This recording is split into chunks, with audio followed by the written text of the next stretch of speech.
Hello friends, welcome to SK motor work Silchar. আজকে একটা new video নিলাম, যেটা হলো ওল্ড সুইফট 2015-16 গাড়ি। তো গাড়িটা লেফট সাইডটা দাদা গাড়ি গড়তে বা করতে সময় গেটও লাগিয়া পুরা ড্যামেজ হয়ে গেছে। সামনে বাম্পার, সাইড বেনার, ফেন্ডার, দরজা দিয়ে ওটা কোয়ার্টার প্যানেল। তো গাড়িটা আবার পরে দাদা ইসলা ক্যাশে কাজ করাই, পরে আমি বললাম ইন্স্যুরেন্স আছে যখন, লেফট সাইডটা আমি ইন্স্যুরেন্সে কভার করে দিলাই, আর বাকি গাড়ি নেন আমি আপনি ক্যাশে করাই দিবা।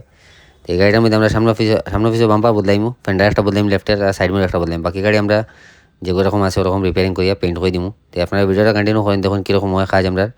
ভিডিও ভালো লাগলে ভিডিওটা লাইক শেয়ার করে দিবা, যতক্ষণ বেশ বেশ করে শেয়ার করে দিবা। যারা যারা দেখতে পায় না ভিডিও, তারাও দেখতে পারবো আপনারা যদি ভিডিও শেয়ার করে দিন। আমার পেজটা যদি ফলো করে রাখবা, ওরকম নয় না ভিডিও আপডেট পাওয়ার লাগি। তো আজকে এতটুকু, আপনারা ভিডিওটা এনজয় করেন, দেখুন ফার্স্ট থেকে লাস্ট পর্যন্ত দেখলে বুঝবা যে গাড়ি কীরকম হয়, আমরা এখানে কীরকম হইয়া যায়। আমি আপনার next video keep watching SK motor.